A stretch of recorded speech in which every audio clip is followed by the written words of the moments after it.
Con nosotros, el ministro de Educación, Luis Miguel de Camps. Bienvenido, ministro. Muchísimas gracias, un placer. Muchísimas gracias por la invitación. Gracias por estar aquí con Gracias. nosotros. El equipo Hola. de Panorama, parte del placer, equipo de Luis Miguel. Panorama. Muchísimas gracias por recibirnos. Un placer, nuevamente un placer saludarles. Por favor, toma asiento.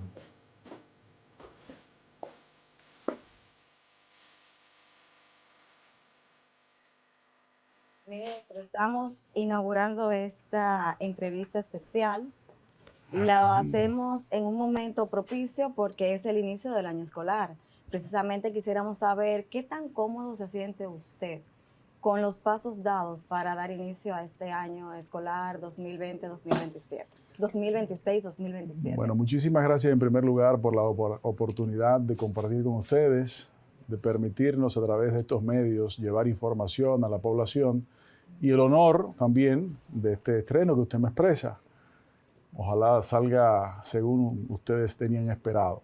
Gracias. Y bueno, tomando su primera pregunta, inmediatamente la abordamos. Afortunadamente, en el día de hoy han iniciado las clases del año escolar 2026-2027. Y este evento ha sido exitoso porque hemos ido trabajando durante meses en todos los procesos preparativos. En el mes de marzo constituimos la Comisión Especial de Inicio de Año Escolar, cuyo trabajo se dividió en 4 grandes bloques. Un primer bloque, el bloque de cupos e infraestructura. Un segundo bloque, el bloque de personal docente y no docente. Un tercer bloque, referido a lo que tiene que ver con materiales, equipamientos, tanto material didáctico como equipamientos en las escuelas. Y un cuarto bloque, todo lo que es el bienestar estudiantil, que incluye tanto asuntos tan novedosos e importantes inaugurados en esta gestión de gobierno del presidente Luis Abinader, como lo es el transporte estudiantil TRAE, así como todas las ventajas y beneficios que el sistema público ofrece con la alimentación escolar, con la utilería de los estudiantes y demás. A lo largo de estos meses tuvimos decenas de reuniones y de seguimientos y afortunadamente el día de hoy se verificó el éxito de esa apertura. En el sector público, 2.060.000 estudiantes. En el sector privado, 650.000 aproximadamente. Es decir, que entre los dos sectores, el público y el privado, el sistema educativo en conjunto, una cantidad de población estudiantil de 2.700.000 estudiantes. De estos, tenemos la buena noticia de que sigue aumentando la cantidad de estudiantes que siguen ingresando en el nivel inicial. El nivel inicial es el nivel estudiantil que va desde los 0 años hasta los 5 años. Luego, de los 6 años en adelante, es primaria y luego de esto, pues, secundaria. Antes del gobierno del presidente Luis Abinader, el nivel inicial estaba siendo atendido solamente por el Instituto Nacional de Atención a la Primera Infancia, INAIPI. Pero desde hace ya algunos 4 o 5 años aproximadamente, en este gobierno, se ha desarrollado una política de cobertura expandida, de expansión de cobertura, especialmente en el nivel de inicial, agregando aulas de nivel de inicial en los distintos centros educativos.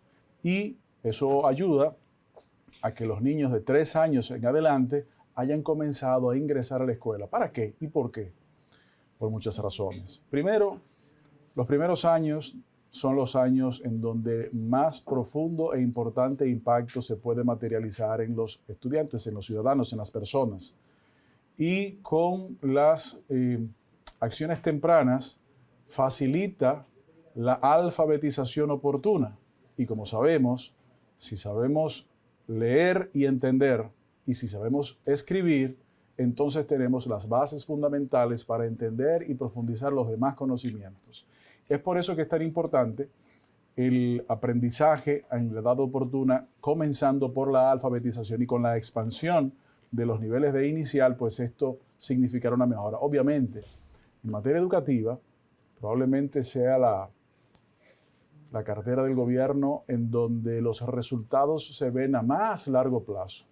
Los resultados que se ven ahora son producto de las acciones fundamentalmente que se dieron hace más de una década. Los resultados de las acciones que estamos acometiendo en estos años lo veremos en la próxima década. Por eso es tan importante que la materia educativa en la República Dominicana sea algo que lo coloquemos por encima de las diatribas electoreras.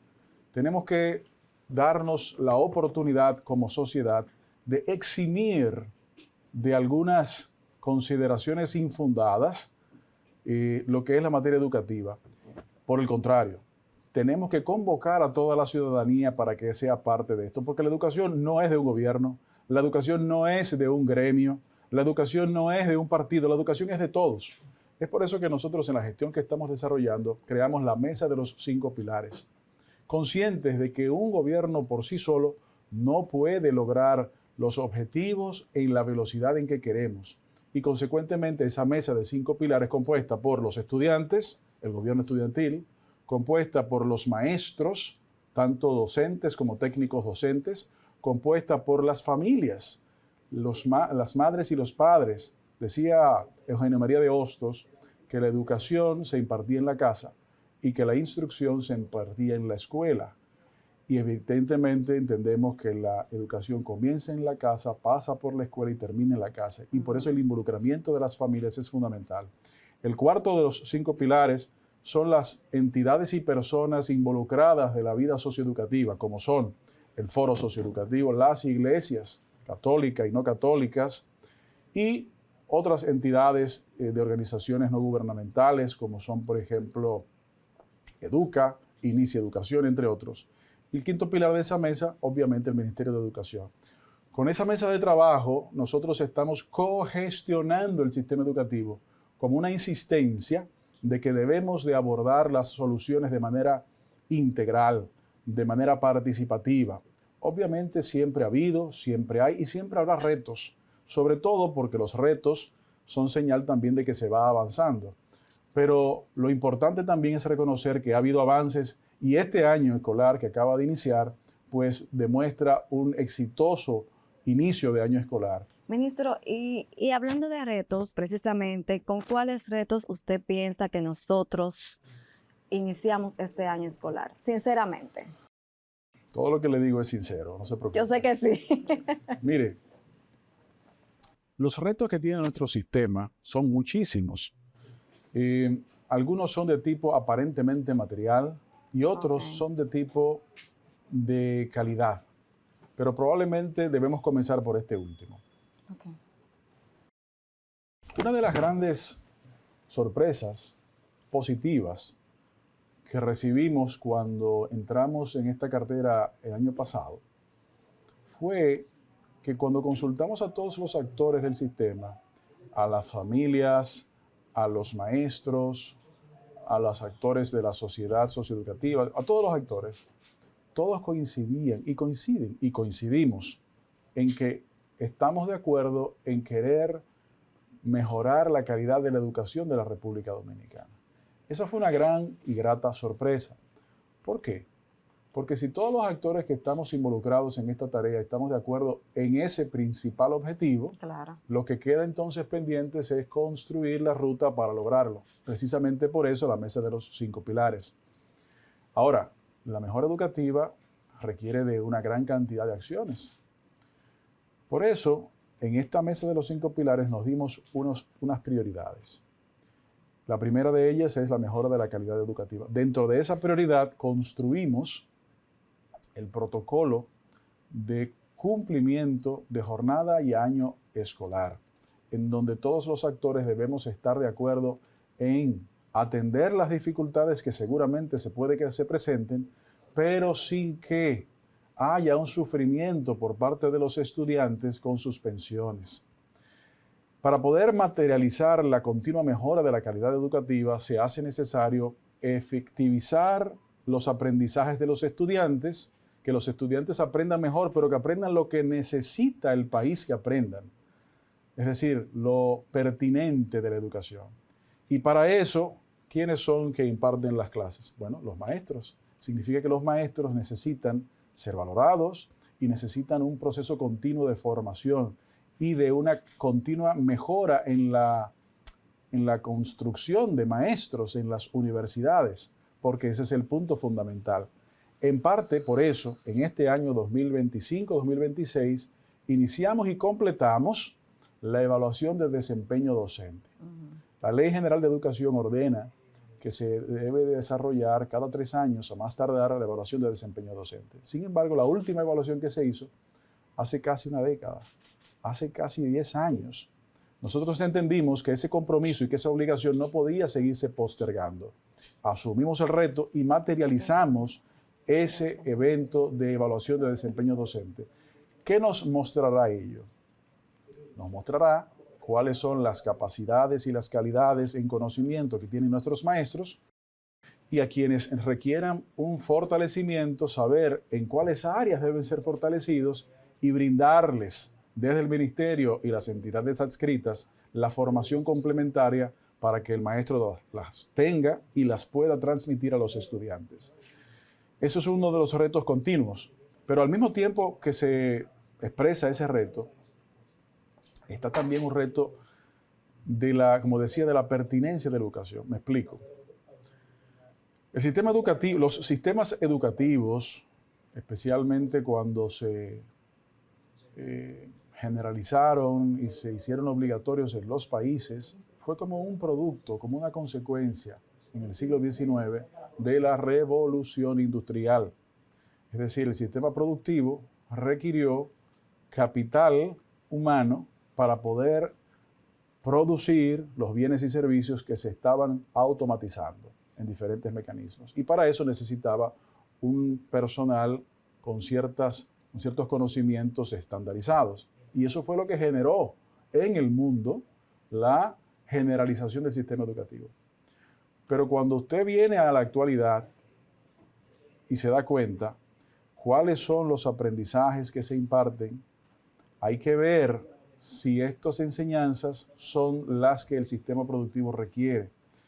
Es por eso que el gobierno del presidente Abinader ha hecho énfasis, además, como señalaba hace un momento, en la expansión de cobertura de educación inicial, ha hecho énfasis también en la educación en inglés y ha hecho énfasis en la ampliación de la oferta en politécnicos de educación técnico-profesional. Porque estos dos elementos, no son los únicos, pero son dos elementos que generan un especial empuje hacia el alza de la empleabilidad de la persona. Y quiero agregar, finalmente en ese elemento, no estamos diciendo con esto que la educación tenga como objetivo exclusivo el tema de la empleabilidad. Claro que no. La educación debe ser siempre humanista y humanizante. Pero así como también debe ser eso, debe también generar aumentos de la empleabilidad. La combinación de esos factores es fundamental. Usted mencionó algo que para mí ha sido siempre una preocupación. Tenemos una pregunta de una de las periodistas del equipo, pero antes yo quisiera saber, antes de pasar con ella, ¿cómo vamos a trabajar esa parte del inglés? Porque es muy necesario realmente. Y yo siempre he pensado que el sector privado, los colegios, nos llevan gran ventaja a nosotros en las escuelas. Y el sector público debería de ser como marcar la diferencia, ser un referente. Y hasta este momento no ha pasado así. Entonces, ¿cómo vamos a trabajar? ¿Cómo vamos a introducir? Porque se está impartiendo la materia del inglés, pero de manera tímida. ¿Cuál será la diferencia? Bueno, lo primero, y es así, lo primero que queremos destacar es que hay una coincidencia también de criterios en que esa competencia en el dominio del idioma inglés es muy importante.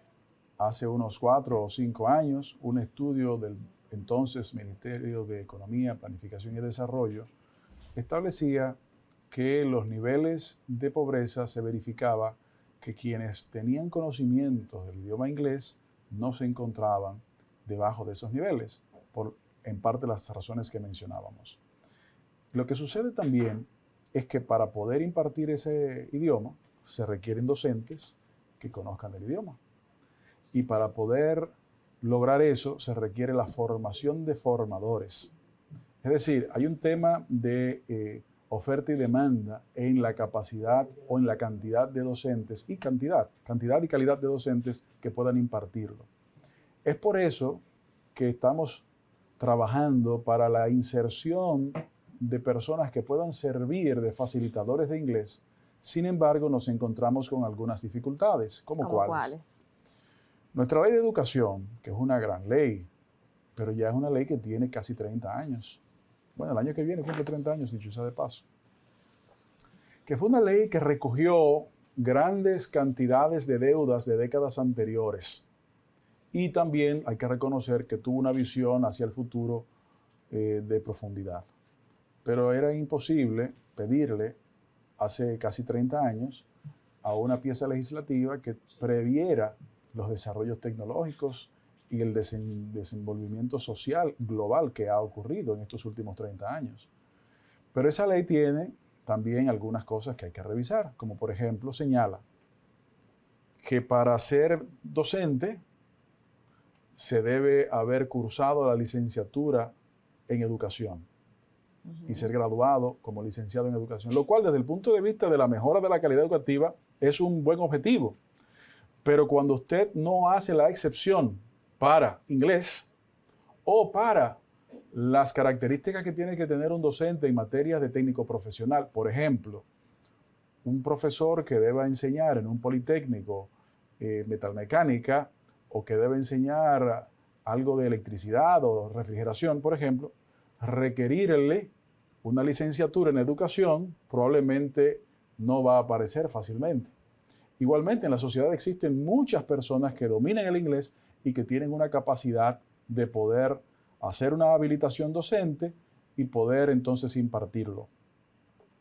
Pero tenemos ese pequeño escollo y aunque se han logrado identificar algunas soluciones, no son suficientes. ¿Por qué? Porque las soluciones que se encuentran es, si por ejemplo usted está en disposición de enseñar inglés, pero usted no es licenciado en educación, usted pudiera tener la designación como contrato de facilitador, pero los ingresos que eso le produciría a usted son inferiores a los que le producen a los maestros nombrados y probablemente usted no pueda dedicarse solo a eso, tenga que dedicarse a otras cosas.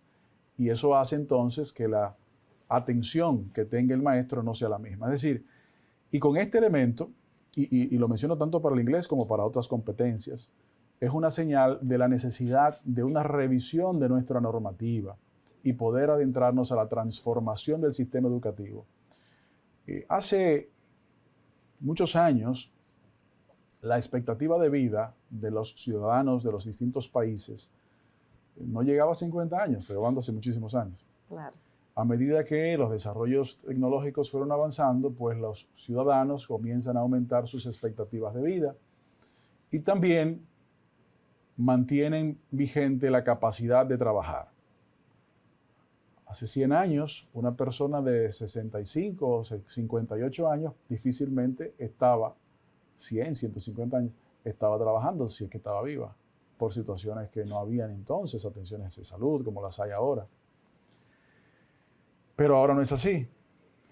¿Por qué lo menciono esto? Porque el mundo del trabajo no es el mismo que hace 30, 50, 60, 70, 80 años.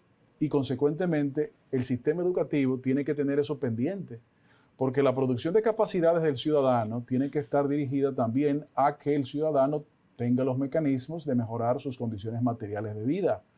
Y si hay una dispersión o una brecha importante en la generación de capacidades, se pudiera estar fomentando la creación de frustraciones. Es también por esa razón que necesitamos abocarnos a una transformación del sistema educativo para que la ruta del ciudadano pueda pasar desde el nivel inicial al nivel primario, al nivel secundario, al nivel técnico profesional si así lo decide, o al nivel superior si así lo decide, o sin tener que ser excluyentes, puede hacer ambos, uno primero, otro después, sin tener que perder el tiempo y sin que haya un divorcio entre esa construcción de capacidades con lo que el sistema productivo reclama. Tenemos la primera pregunta de una de las periodistas de nuestro equipo. Muy bien. Vamos a ver. Ministro, ¿cómo plantea elevar la calidad educativa y qué pasará con aquellos maestros que continúen obteniendo bajas calificaciones en las evaluaciones docentes? Muchas gracias. Bueno, para poder incidir decididamente y aceleradamente en la mejora de la educación, como usted bien supone en su pregunta, entiendo yo, el docente es un foco de atención fundamental. Por eso, acabamos de completar la evaluación de desempeño docente que nos debe revelar cuáles son las características de los docentes. En caso de que haya docentes que obtengan unas evaluaciones cuyos resultados no sean los mejores, pues el ministerio, a través del propio ministerio, pero también a través de algunas de sus instituciones adscritas, como lo es el Instituto Nacional de Formación Magisterial, el INAFOCAM, tiene la misión de darle las becas y requerirle al maestro completar unos procesos de formación fortalecida, de fortalecimiento de formación y formación continua, atendiendo no solamente lo que tal vez el docente quiera solamente, sino también lo que el sistema necesita de ese docente. Porque si es un docente de matemáticas de secundaria, por ejemplo, y esa es la labor que el Estado necesita que él desempeñe o ella desempeñe, y supongamos que es ahí en donde se ven en las evaluaciones que necesita ser mejoradas sus capacidades, son sobre esas características que tiene que tomar esas formaciones continuas, no sobre otras materias. La puede hacer, pero ya eso es tema que no necesariamente el ministerio tiene que ser el que le provea eso. Entonces, eso es muy importante. Además de eso, digo, eso es un elemento que es altamente complejo, pero no es el único. Además de eso, para poder mejorar la educación, el Estado, en los distintos gobiernos y en este especialmente, ha hecho grandes avances. Por ejemplo, todo el sistema de transporte estudiantil es un sistema que incide directamente en la capacidad de la mejora de la educación. Un estudiante que no esté en el aula no va a aprender. Por cada día que un estudiante sea ausente o por cada día que haya ausencia de clases, es un día perdido. En el Consejo Nacional de Educación, hace 2 sesiones en este año, aprobamos que el año escolar, que comienza ahora, se extendiera en 2 semanas potencialmente. ¿Para qué?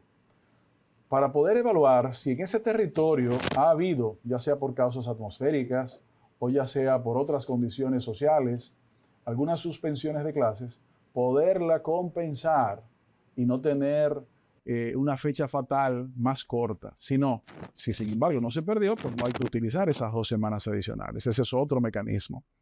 Es decir, es una combinación y no debo dejar de mencionar el hecho de que no es suficiente medidas correctas, positivas, bien fundamentadas en 1 año, en 2 años.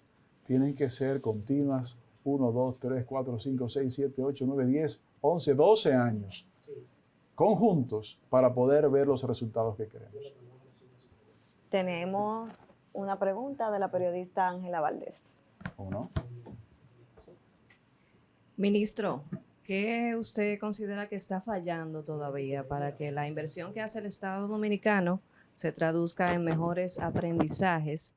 ¿Y cuál es la decisión más importante que estaría dispuesto a tomar durante su gestión para cambiar ese resultado? Bueno, uno de los problemas fundamentales que comenzamos a mencionarlo un poco, creemos que es el tema de la pertinencia de lo que se imparte. Desde hace ya algunos años, el sistema educativo de la República Dominicana transformó su currículum y conformó el currículum sustentado en competencias para crear un ciudadano, el dominicano que queremos. En el 2023, ese currículum fue revisado y mejorado también. Sin desmedro de eso, tiene que haber una comunicación continua más fluida entre el sistema productivo y el sistema educativo, para reducir el desempleo, para reducir las frustraciones, a veces presentes, pero también para, por supuesto, mejorar la calidad de vida de las personas. Nosotros entendemos que estamos en la época ya de poder adentrarnos en esta transformación del sistema educativo, para que haya una coincidencia, una coordinación entre lo que se requiere como nación y lo que el sistema educativo produce. Por ejemplo, debemos mencionar el propósito de República Dominicana 2036. La República Dominicana se ha puesto un reto de que en una década, aunque hace ya 2 años que esa iniciativa inició, se duplique el PIB. Para duplicar el PIB, no es suficiente las inversiones, no es suficiente el aumento de materias primas que sean transformadas aquí. Todo eso es necesario, pero no es suficiente. Todo eso se puede sustentar sobre una sola base, y esa base es la generación de competencias de los ciudadanos, los conocimientos, las capacidades para emprender, para innovar, para trabajar. Y eso sucede en las escuelas y en los centros educativos. Por eso estamos convencidos de que una de las decisiones más importantes es esa previsión de nuestro sistema y poderlo materializar. Gracias, señor. Creo que tenemos otra pregunta ahora de nuestro fotoreportero Virgilio Mercedes. Ha mencionado en su discurso del currículum, cómo va avanzando, cómo piensan abordarlo y demás. En ese sentido, mi pregunta va enmarcada. ¿Cómo piensa? Dado que el mercado laboral está rápidamente, como usted dice, avanzando, ahorita abordó sobre el avance y del inglés, cómo piensan abordarlo. Y el desarrollo de la IA, ¿cómo piensan abordar desde el Ministerio de Educación dentro del currículum en estos tiempos? Muchísimas gracias, muy amable. Mire, lo que usted nos pregunta creo que es algo fundamental y se conecta totalmente con lo que mencionábamos hace un rato del continuo proceso de cambio que las tecnologías producen. Es virtualmente imposible que la educación vaya más rápido que la tecnología. Por lo tanto, no tiene mucho sentido recorrer esa ruta. Pero ¿qué es lo que se debe hacer y es lo que estamos haciendo? Primero, recordar que una de las competencias fundamentales que hay que desarrollar en el ciudadano son las competencias blandas. ¿Qué son las competencias blandas?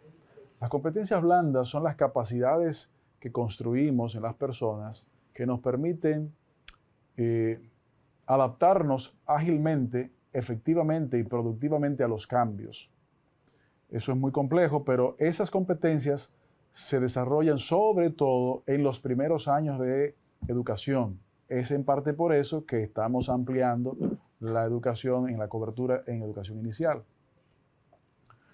Pero darle las espaldas a las realidades tecnológicas de hoy, no de mañana solamente, ya, sino de hoy, sería un acto de irresponsabilidad olímpica.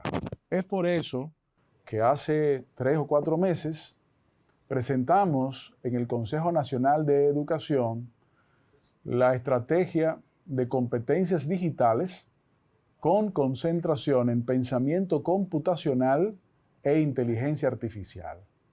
Y eso ya comienza a implementarse en este año escolar, porque se aprobó terminando el año escolar anterior. ¿Qué es eso? Esa estrategia de competencias digitales en el sistema educativo tiene como propósito desarrollar cada vez más temprano, pero oportunamente, los conocimientos lógicos que requieren el entendimiento de una tecnología basada en pensamiento computacional y también una alfabetización en inteligencia artificial. De hecho, en el verano logramos desarrollar campamentos no solamente de robótica, que es el más amplio, sino también enfocados en STEAM, y hemos logrado también impactar en formación de alfabetización en inteligencia artificial ya a cerca de 15.000 personas, la mitad de ellos docentes y la mitad de ellos no docentes del sistema educativo. Y ahora este año que inicia, vamos a comenzar a implementar esta estrategia. La tecnología tiene que estar sometida a la educación. No puede ser al revés. Ciertamente presenta una cantidad de facilidades impresionantes cuando se sabe usar. Sin desmedro de eso, sostenemos que hay labores que no son sustituibles por la tecnología, como lo es la labor del maestro. La labor del maestro no es sustituible por la tecnología en nuestro criterio. Claro, el maestro sí se puede asistir profundamente, grandemente del uso de la tecnología, pero para poderlo hacer necesita saberlo usar. Y para eso justamente es que estamos desarrollando estos procesos de alfabetización en inteligencia artificial, tanto para estudiantes como para docentes. Pero al mismo tiempo que digo eso, también hay que ver lo otro. Uno de los males que hemos vivido en la última década, por lo menos, es la dificultad de la atención, de la atención. Hemos visto estudios, especialmente psicológicos, que demuestran, y neurológicos, que demuestran que los ciudadanos, las personas, estamos a estar cada vez más bombardeadas por todas las vías, por noticias, reales o no, por informaciones de todo tipo, por imágenes también de todo tipo. Eso va creando un sistema de conexiones neuronales que no están tributando hacia la concentración, hacia la capacidad de atención, entre otras. Es por eso que emitimos la orden departamental, que es una especie de resolución ministerial, donde se reguló el uso de ciertas tecnologías en los centros educativos, es decir, celulares, tabletas, entre otros, porque no es que no se deben utilizar, se pueden usar cuando son para fines pedagógicos y según los mandatos del currículum, pero no debe de ser una herramienta de distracción, sino una herramienta que no nos utilice a nosotros, sino que nosotros la utilicemos a ella. Excelente. Creo que la periodista Cristina Mendoza tiene una pregunta. Sí, ministro, permítame volver al inicio de esta conversación. Usted mencionaba que en marzo conformaron lo que es la comisión para el inicio del año escolar y hay un equipo designado, según sus palabras, para hacerse cargo de la parte de los cupos escolares y la infraestructura, algo sumamente importante. Y recientemente, hace días apenas, la Asociación Dominicana de Profesores denunciaba que más de 100.000 estudiantes podrían quedar fuera de las aulas por falta de cupo. También denunciaban en ese mismo orden que las aulas están sobrepobladas, que en el afán del ministerio entonces permitir que más estudiantes reciban el pan de la enseñanza, entonces tenemos sobrepoblación de aulas. ¿Qué tan cierta es esta información? ¿Qué hace el Ministerio de Educación entonces para combatir esta sobrepoblación de aulas? Y si ustedes tienen identificadas las zonas, los lugares donde hace falta esa construcción de aulas. Muchas gracias. Mire, he visto, y este es mi segundo año de inicio de año escolar, el otro tenía yo 5 meses, he visto que lamentablemente actores de nuestra sociedad han decidido aprovechar ciertas épocas para difundir informaciones incompletas o falsas. Y me permito, y gracias por la ocasión, de poder aclarar algunas cosas. Exacto. En primer lugar, expresar, en la República Dominicana el sistema de educación público, preuniversitario, cuenta con más de 65.000 aulas. Si utilizáramos la media de 30 o 35 estudiantes por cada aula, eso da más de 2.4 millones. Usted tiene las calculadoras por ahí. Ustedes recordarán que ahorita decíamos que el sistema público tiene 2.060.000. Es decir, que en cuanto a oferta de cantidad de aulas, hay más de la cantidad que estudiantes existen. Pero, ¿qué pasa? Que esas distribuciones de aulas y esas distribuciones de estudiantes no están equitativamente distribuidas en el territorio nacional. Hay más estudiantes como más población en ciertas provincias que en otras provincias. Es verdad que en las provincias que hay más población hay más centros educativos y aulas, pero no necesariamente en la misma cantidad que se requiere. Hace 12 años aproximadamente, cuando se desarrolló el Plan Plurianual de Infraestructura Escolar, lamentablemente, hace más de una década, no se contempló el crecimiento poblacional en algunas partes del país. Y los resultados de ese error de planificación de hace una década estamos viendo ahora con mayor profundidad. Por ejemplo, la provincia de la Altagracia. Sí. La provincia de la Altagracia es una de las provincias que durante ya más de una década, porque tampoco sea una novedad, hace más de una década es una de las provincias de más empuje, desarrollo de empleos, etcétera, etcétera, etcétera. Bueno, aparentemente hace más de una década en los gobiernos anteriores no se proyectó una inversión especial allí que fuera mucho más de lo que fue. Sin desmedro de eso, se ha ido atendiendo esas realidades. ¿De qué manera? Primero, en algunos puntos del país hay ofertas de espacios que están siendo subutilizadas y en el mismo distrito otros espacios que están siendo muy presionadas.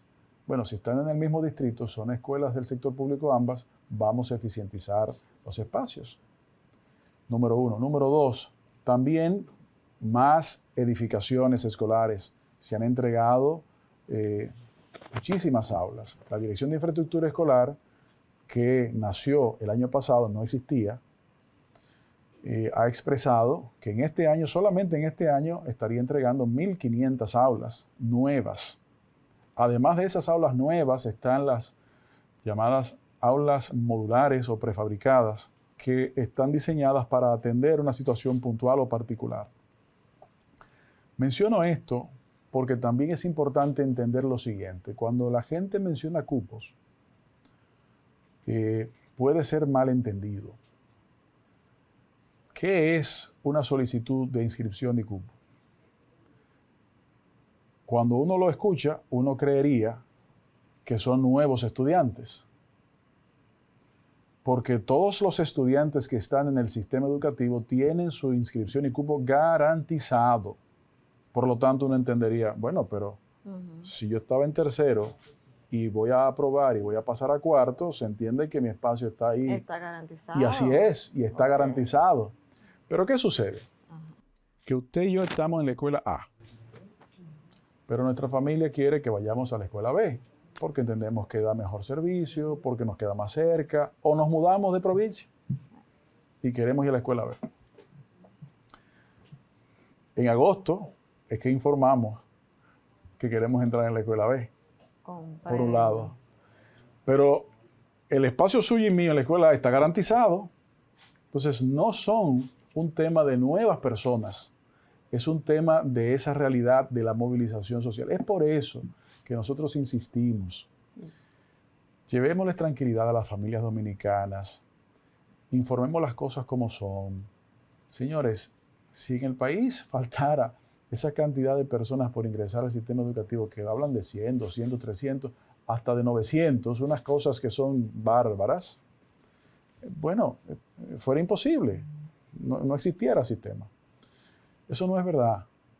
Así como decíamos el año pasado, que cualquier novedad será atendida, y evidentemente en 8.000 escuelas y en 2 millones de estudiantes hay muchísimas novedades que suceden, y es normal que así sea. Pero esas novedades se deben atender como se han atendido y se van a seguir atendiendo. Pero el objetivo de que todos los estudiantes, ciudadanos dominicanos tengan su educación garantizada, lo hemos logrado y lo vamos a seguir logrando. Y este año ha sido una demostración de un nuevo éxito aún de mayor envergadura.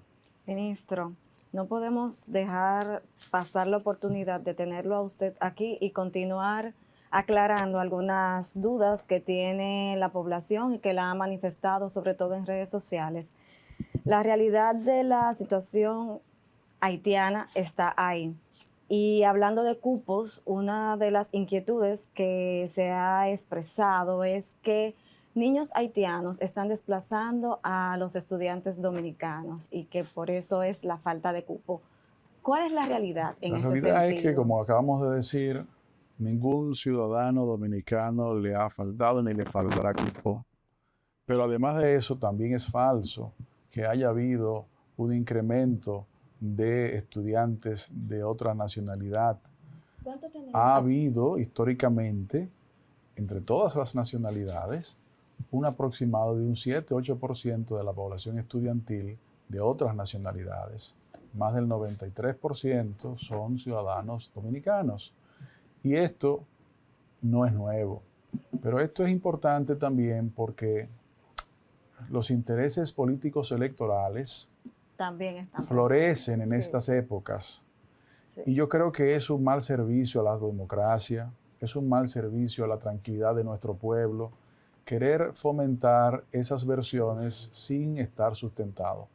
Y ahí quiero destacar que la propia Asociación Dominicana de Profesores ha coincidido con lo que estamos diciendo, expresando que no es cierto que ningún estudiante foráneo desplace a ningún estudiante dominicano.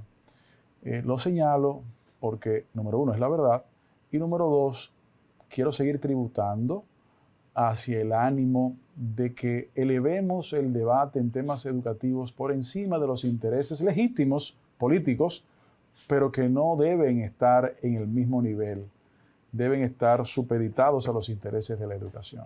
Pero tenemos la cantidad de niños haitianos que van a iniciar el año escolar. Como le he dicho, todos los estudiantes de otras nacionalidades sumados rondan cerca del 7 o el 8% de la total población estudiantil de la República Dominicana. Que eso no es nuevo, eso ha sido así históricamente, no ha aumentado. Perfecto. Mencioné hace un momento el tema de las redes y con esto quiero introducir porque tenemos un segmento donde le damos la oportunidad a nuestros lectores en Panorama de hacerle algunas preguntas al ministro de Educación. Entonces quisiera verlo en pantalla para ver algunas de las preguntas que ellos le formularon. A ver, Aristides, sí. Ok, aquí tenemos la primera. ¿Por qué a los empleados públicos le dan el sueldo 14 y a los maestros no? Muy buena pregunta. Y ahí se combina las competencias actuales que tenemos que atender como las anteriores en la cartera de trabajo, aunque el sector público es del MAP. Bueno, según la normativa del Ministerio de Administración Pública, y del propio Código de Trabajo, están los 12 salarios mensuales más el salario 13, que tiene diferentes nombres. Lo que sucede es que hay otras instituciones que tienen unos esquemas que permiten algunos otros componentes, pero por ejemplo en educación, ¿qué tenemos? Y ahí habla de empleados públicos. Tenemos los bonos de desempeño para docentes y no docentes, así como también otras realidades que ahora van atados desde el año pasado a la evaluación de desempeño institucional. Y esto es muy interesante. Si las métricas de la institución no llegan a los índices requeridos, la institución en su conjunto puede que no logre el desempeño requerido y eso entonces se refleja en las personas. Pero también menciono allí que en el caso de educación hay una deuda pendiente en mejora de los salarios del personal de apoyo. Esto es algo que a nosotros nos interesa mucho y entendemos que debemos lograr materializarlos. En este año 2026, con la evaluación de desempeño docente, que es algo que no sucede en otras instituciones del sector público, se generan unos beneficios salariales, unos beneficios de compensación muy por encima de lo que fuera un salario 14, un salario 15, porque hay unos porcentajes adicionales todos los meses como ganancia. Esto también evidencia la complejidad del sistema educativo y por qué tienen sus propias reglas. Perfecto. La siguiente pregunta en pantalla, vamos a ver. Okay. Dice, necesitamos fecha para el concurso, necesitamos empleo. Muy importante. Cuando llegamos al Ministerio de Educación el año pasado, habían cerca de 7.000, más de 7.000 personas en el registro de elegibles. Y me permito dar un paso atrás porque muchas veces uno comienza a explicar esto creyendo que todo el mundo entiende lo que uno está hablando. Y me pasó a mí. Tuvimos que entrar en detalles. La Ley de Educación señala que para usted ser nombrado maestro en aula, usted debe haber completado un proceso de concurso de oposición docente o concurso de oposición técnico. Pero estamos hablando de los docentes. Cuando llegamos, bueno, se produce un concurso nacional, los interesados aplican, o solicitan, mejor dicho, y quienes aprueban ese concurso de oposición, con la calificación mínima requerida, entran en un registro de elegibles. Ese registro de elegibles, llamado también banco de elegibles, es la base sobre la cual se toman para, en las aperturas de vacantes, se van colocando. Es altamente complejo porque si usted es maestra de lengua española para secundaria y yo soy maestro de primaria o de inicial, no tenemos las mismas competencias ni especialidades. Así es. Y si lo que se abre es una vacante de historia para primaria, probablemente ni usted ni yo la vayamos a ocupar. Es muy complejo. Y habían 7,000 y tantos maestros esperando por 1, 2, 3 y hasta 4 años esperando. ¿Qué hicimos? Nosotros no hicimos un concurso de oposición el año pasado. ¿Por qué? Porque hubiese sido injusto. Para esos maestros que tenían hasta 4 años esperando que se abriera una plaza y ellos ocuparla, nosotros hacer una convocatoria para que hubiesen miles de personas adicionales que se levantaran para poderla colocar. Había que atender a ellos primero porque habían pasado el concurso. Había que atenderlos a ellos primero. Entonces hicimos una ampliación de la postulación de los espacios geográficos en que esos maestros podían entrar. Porque si somos maestros usted y yo en San Juan de la Maguana, por ejemplo, antes solamente podíamos estar como maestros en San Juan de la Maguana. Lo que hicimos es, nos presentamos a los maestros la opción, no obligación, de que si usted quiere entrar y hay una vacante, usted era de matemática, era del secundario, de matemática de secundario, no en San Juan, sino en una provincia que no es la misma, pero más allá, aunque esto fuera cerca, usted tenía el derecho de postularse. Exacto. Y entonces eso hicimos. Y ese banco de elegibles de más de 7,000 lo bajamos y se encuentra ahora por debajo de 700, que también va a seguir bajando porque lo que quedan, los maestros que quedan son fundamentalmente orientadores y psicólogos. ¿Y por qué va a seguir bajando? Porque acabamos de instruir la duplicación de orientadores y psicólogos para tributar a la salud psicosocial. Entonces, dicho lo anterior y atendido ese registro de elegibles, sí, debemos hacer a partir de este año escolar concursos de oposición técnicos docentes y concursos de oposición docentes focalizados. Eso es muy importante. ¿Qué significa focalizados? No debemos abrir un concurso para que genere expectativas que luego no sean respondidas cuando no se prevén esa cantidad de vacantes. Tenemos que abrir un concurso para una cantidad de vacantes previsible, racionalmente previsible. Y eso es lo que vamos a hacer. Excelente. Vamos con la siguiente pregunta de redes sociales. A ver si la ponen en pantalla. El usuario parece ser Elisa, ¿verdad? Entonces, ¿por qué no pone un psicólogo clínico y un psicólogo escolar? Muy bien. Hace unos meses sostuvimos unas reuniones con el Colegio Dominicano de Psicólogos y también, a propósito de lo que acabamos de decir, en todos los centros educativos hay un orientador y psicólogo estudiantil o escolar.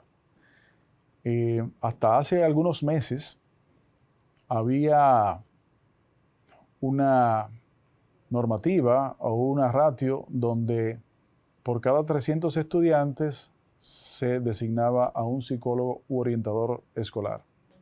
Nosotros instruimos que en vez de ser así, fuera por cada 150 estudiantes.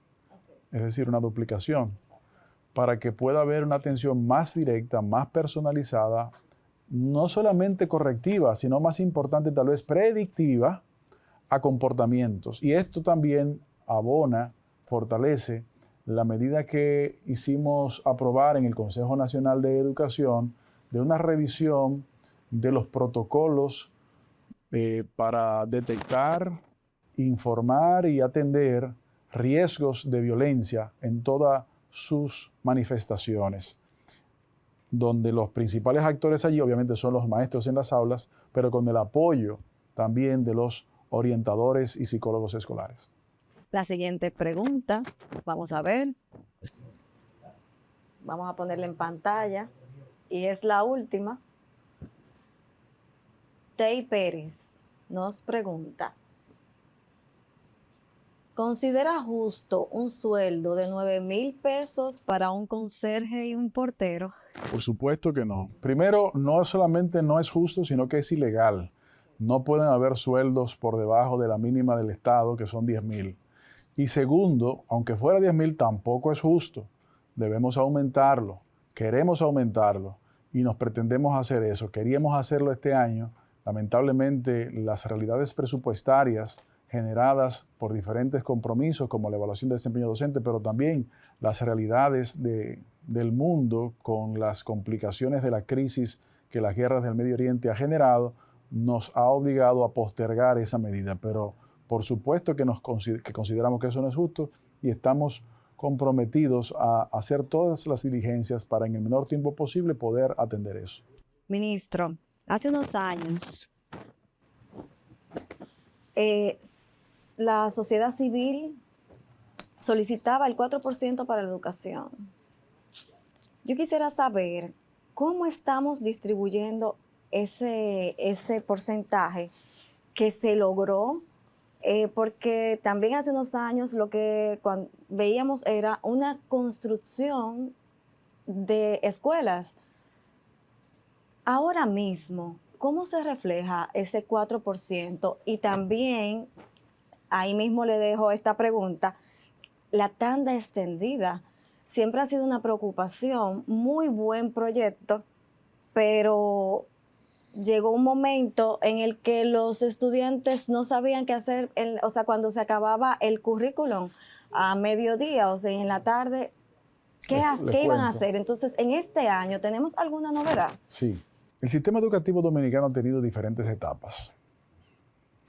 Con las reformas entre el plan decenal de los años 90 y luego la ley del 97, en esas épocas, en esas etapas, pues pudiéramos decir que fue una etapa de inicio de profesionalización del sistema educativo.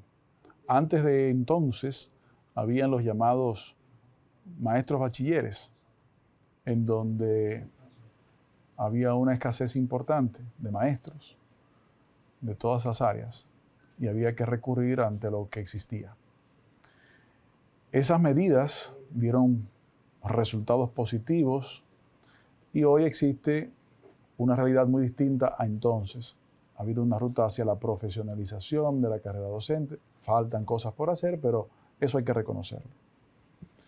Luego de ello, cuando la sociedad coincidió en que la educación debía tener una atención presupuestaria especializada, protegida, se produjo en el 2014, si mal no recuerdo, el Pacto Nacional por la Educación, que estableció diferentes cosas. Recordemos que fue a partir del 13-14 cuando se le asignó ese porcentaje del presupuesto a la educación. Y ahí entró la otra etapa, la etapa de una concentración de inversión en infraestructura, como usted bien señalaba en su pregunta. Ha habido una ampliación en la última década y media, de las infraestructuras escolares. Evidentemente, como mencionábamos más temprano, probablemente habían unas mejoras de planificación que debieron tomarse en cuenta hace una década, que no fue así y ahora le estamos corrigiendo. Ahora nos encontramos en otra etapa, o debemos entrar finalmente a la otra etapa. ¿Cuál? A la etapa de la calidad de la educación. Profesionalización, infraestructura y calidad.